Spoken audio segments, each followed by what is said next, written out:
Le Bitcoin est au-delà des 26 000 $, l'Ethereum au-delà des 1720 $. La plupart des gens ne comprennent pas les vraies raisons de la hausse du Bitcoin. Il y a quelques raisons à suivre et elles sont importantes pour nous investisseurs. Et en effet, vous le voyez, le Bitcoin ne cesse d'augmenter en prix malgré la négativité sur les marchés et les faillites de plusieurs banques aux États-Unis, la Silicon Valley Bank, Silvergate, Signature Bank à New York. Dans cette vidéo, je vous propose quelques raisons de la hausse du Bitcoin et vous allez voir, pour ceux qui hésitent à rentrer dans le marché, ces raisons sont assez intéressantes. Tout d'abord, on commence avec le support du gouvernement américain. Et vous l'avez vu, le Bitcoin a augmenté en prix malgré tout ce qui se passe actuellement dans le marché financier traditionnel. L'aide souhaitée du gouvernement américain, Joe Biden. Quelques jours avant, nous avions eu le stablecoin USDC qui a regagné presque 1 $ après que l'entreprise Circle ait déclaré que 3,3 milliards de dollars détenus auprès de la SVB, la Silicon Valley Bank, seront disponibles. Et donc Circle, le stablecoin USDC, possède les fonds nécessaires pour rassurer les utilisateurs, et ce malgré ce qui s'est passé sur la Silicon Valley Bank. Alors pour ceux qui n'ont pas suivi l'affaire, l'effondrement de la Silicon Valley Bank a provoqué sur le token USDC une chute de son prix de 1 $ jusqu'à 86 centimes de dollars ce samedi. Et ensuite, début de semaine, le lundi, le marché des crypto-monnaies s'est redressé à la suite de l'intervention des régulateurs.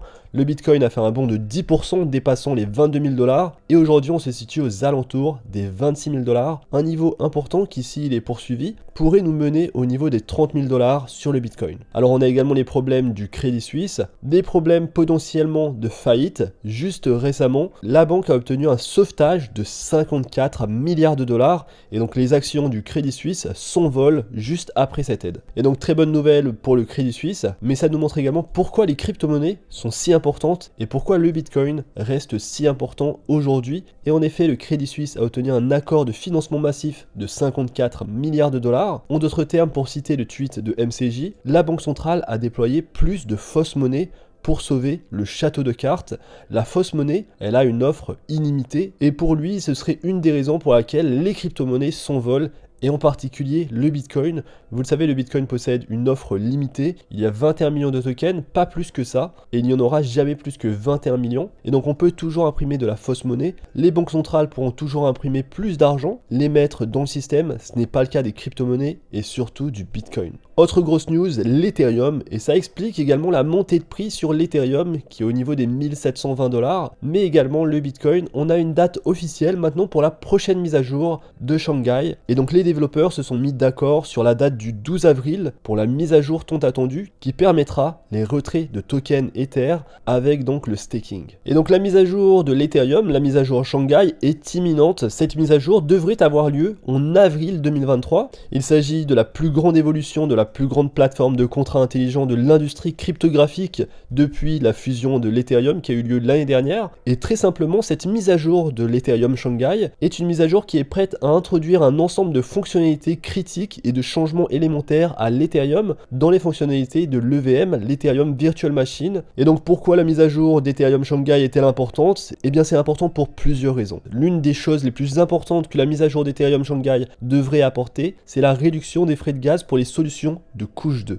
Et donc ces solutions de couche 2 qui fonctionnent donc au-dessus de l'Ethereum, par exemple Optimizon, Polygon, ces solutions de couche 2 rendent l'utilisation d'Ethereum plus rapide et moins chère, et cette mise à niveau pourrait potentiellement rendre les transactions sur la blockchain Ethereum encore moins chères. Deuxième raison, et l'une des raisons finalement les plus importantes, c'est le retrait des jetons Ether mis en staking. Avant la fusion d'Ethereum, tous ceux qui souhaitaient devenir validateurs dans la nouvelle chaîne preuve de participation Ethereum Beacon devaient mettre en staking un certain montant d'Ether dans un contrat intelligent de dépôt qui était verrouillé avec le contrat même après la fusion. Mais aujourd'hui, avec la mise à jour de Shanghai, on pourra avoir donc le verrouillage, la libération de tous ces tokens qui étaient mis en staking, et donc cette libération finalement ça va rassurer les investisseurs sur le fait que le protocole fonctionne bien et les tokens qui ont été verrouillés sont déverrouillés, sont sur le marché, et donc forcément sur le long terme c'est une très bonne nouvelle. Ça va permettre à beaucoup de personnes de faire du staking sur le token Ether, mais sur le court terme et au niveau de la mise à jour, il est possible qu'on assiste au fameux buy de rumeur, sell de news, c'est-à-dire qu'on va acheter du jeton Ether, on va acheter le token Ether, le projet Ethereum, et donc le prix du token peut augmenter jusqu'à la mise à jour, et il est possible qu'à la sortie de cette mise à jour, lorsque les personnes pourront retirer leur token, il est possible qu'on assiste à une chute du prix du token Ether. Et donc soyez attentifs à ce genre de choses, et j'aime bien voir les niveaux dans lesquels il est intéressant d'investir sur le token Ether. Aujourd'hui on vient de casser à la hausse cette ligne de tendance, il est intéressant de se positionner sur l'Ethereum, et donc que l'Ethereum est dans une belle configuration, on pourrait aller voir les 2000 $ sur le token Ether. Je m'attends également tout de même, comme je vous l'ai dit, à une baisse après cette mise à jour. Il est tout à fait possible d'avoir le fameux buy de rumeur, sell de news.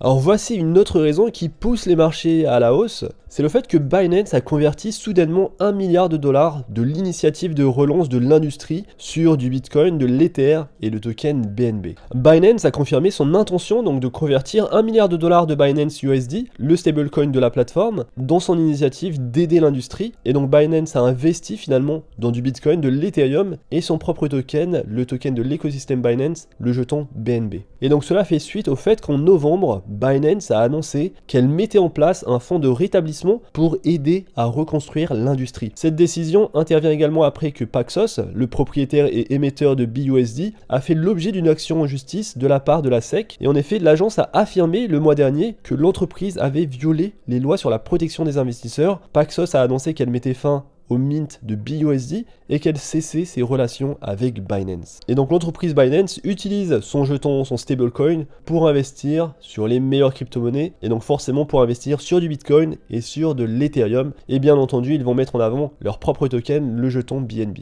Grosse nouvelle, alors c'est peut-être pas la raison qui pousse les marchés à la hausse, mais c'est le fait qu'on pourrait voir l'entreprise Pokémon entrer dans le Metaverse. Et donc la franchise Pokémon pourrait débarquer dans le Metaverse. Et en effet, on a vu l'ouverture d'un nouveau poste impliquant des connaissances sur le Metaverse et le Web3 qui pourrait indiquer que l'entreprise s'oriente dans cette direction. L'entreprise n'est pas directement responsable du développement des jeux Pokémon, mais s'occupe plutôt du développement de la marque et de la distribution de ses produits. Et donc on a vu beaucoup de marques rentrer dans l'espace des crypto-monnaies, on a Nike, Adidas, on a Starbucks, on a énormément d'entreprises, mais imaginez juste l'impact de voir une entreprise, une marque comme celle de Pokémon entrer dans l'espace de la blockchain des crypto-monnaies, entrer dans le Metaverse, le Web3, ça pourrait impacter très positivement l'espace cryptographique et ça pourrait aider à l'adoption des crypto-monnaies et du coup on pourrait avoir plus de hausse sur les crypto-monnaies. Imaginez juste ce type de news pendant un bull run, on aurait d'ores et déjà plus 10%, plus 20% sur beaucoup de projets. Alors une dernière news, dernière raison du fait que les crypto-monnaies augmentent, c'est le fait que Jim Cramer a dit qu'il fallait vendre ses bitcoins tout de suite. Il est très connu pour ses conseils en investissement qui vont à l'opposé de la direction des marchés. Lorsqu'il pense que quelque chose va augmenter en prix, cette dernière chute drastiquement en prix et lorsqu'il pense que quelque chose va baisser en prix, cette dernière augmente très rapidement en prix.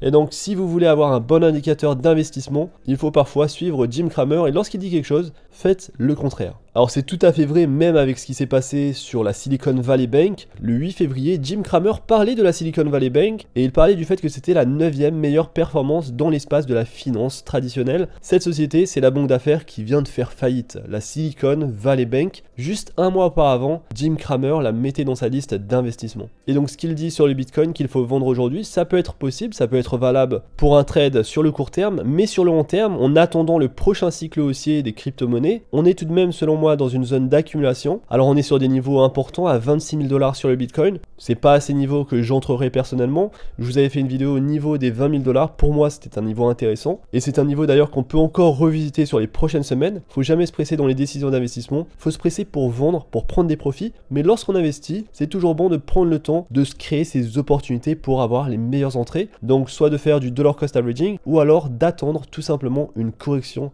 sur les marchés. Et donc voilà quelques raisons qui expliquent la montée des crypto-monnaies. N'hésitez pas à me dire ce que vous en pensez dans les commentaires et si vous avez d'autres raisons, n'hésitez pas à les partager. J'espère que vous avez aimé cette vidéo. Si c'est le cas, n'hésitez pas à liker la vidéo, à vous abonner à la chaîne. On se retrouve très vite pour une prochaine vidéo. D'ici là, faites attention à vous, investissez bien et à la prochaine. Peace.